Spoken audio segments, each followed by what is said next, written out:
Hello all, welcome to PyTheWipes YouTube channel. In this video, we will see how to debug in Pycharm. This video helps people like whoever starts coding using Pycharm. And Pycharm is one of the most used IDE for Python coding.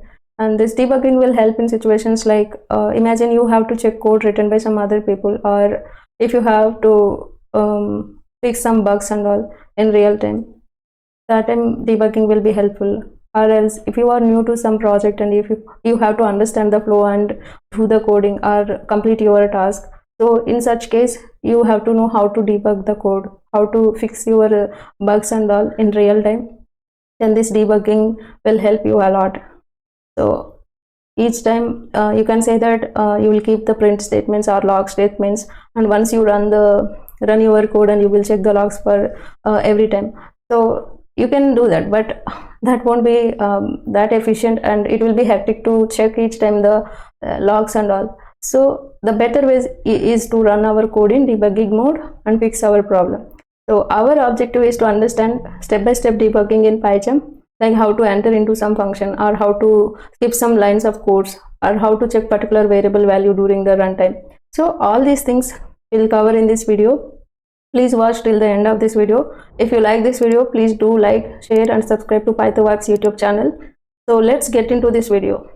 So initially, as you can see on my screen, I have written two functions. The main motto of these two functions is to just calculate average of given list of elements. So if you run it in run mode, basically we have two modes. One is run mode and the other one is debug mode. So what do? If we run it in run mode, we will directly get the value, like the output. Average of list elements would be 30. So this is the average and it just calculated.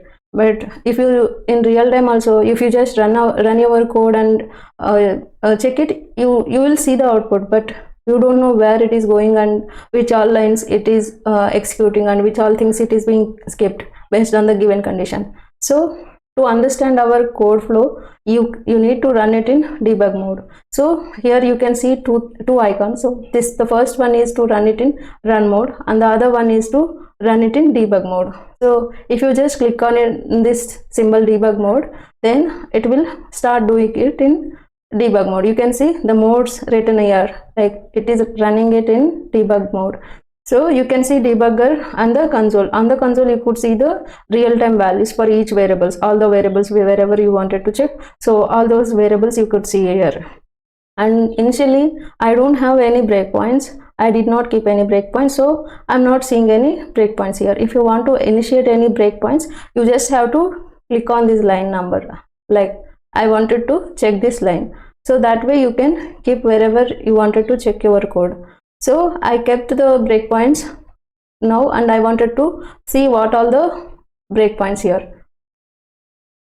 So I have 3 breakpoints, and you can see where all you mentioned. If you want to remove the breakpoint, you just have to unclick this, or else you can just directly come to this and uncheck this breakpoint. So that is how you can initiate your breakpoints. So I'm also keeping it at this place at the time of calling this function. So again, I have already run this, and I'll just clear all this output, whatever is been generated. I will delete it using this button, delete button, and then I'll clear it and then run it again freshly in the debug mode. I clicked on debug. So initially it came here, and I wanted to check after this 11th line where is it going. So for that you just have to click on this symbol so that it will step over to the next line. So it is coming to list elements. So in this list elements, if we go to next line, it will give me the list elements and the length of these all the elements, like what are the elements at each index, 0 to 6 index, what are the elements, and the length parameter as well for this list. So you can see it here. This is list elements variable, and if there are any protected variables in our code, that can be stored in these protected attributes. So here you can check it. So after this we are calling another function called calculate average, and for that we are passing this list elements. If you keep over your mouse on any of the variable, you can see the value of that particular variable. So right now I wanted to check list elements, what is the value. I can directly check it here itself, and if I want to check it, I'll expand on this and I can see the values here.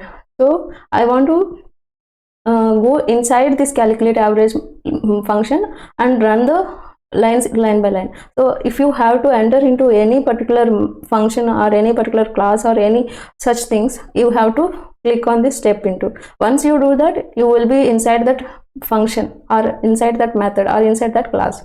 So I came here after clicking this step into icon, and then we got one parameter called LST, and its value is this, all these elements 10 20 30 20 20 30 80. So these are the elements inside this. So for example, I wanted to evaluate something. So for this all the elements, if I would calculate sum, I also wanted to add some 13 to this. I don't know what is the sum of these elements. So for that, I'll just have to select this line and open this calculator symbol, which is actually used for evaluating any expression on during runtime. So sum of list is our existed code, and for this I wanted to add 13. So what would be the result? So that result you can evaluate here by writing this your expression in this window. So if you click on evaluate, you can see this, it is going to be 223. If I would add 10 only, you can see 220. If you just wanted to see this sum of this list, then you can see 210. And if you wanted to see only the list elements, you can type LST. So you can check any such conditions like LST is none or not, is not none. So this kind of all these expressions you could evaluate using this evaluate window, and you can close this and come to this. I wanted to go to next breakpoint, but I don't want to check this line. So if you want to skip to the next breakpoint, you will click on this debug. So then it comes to this.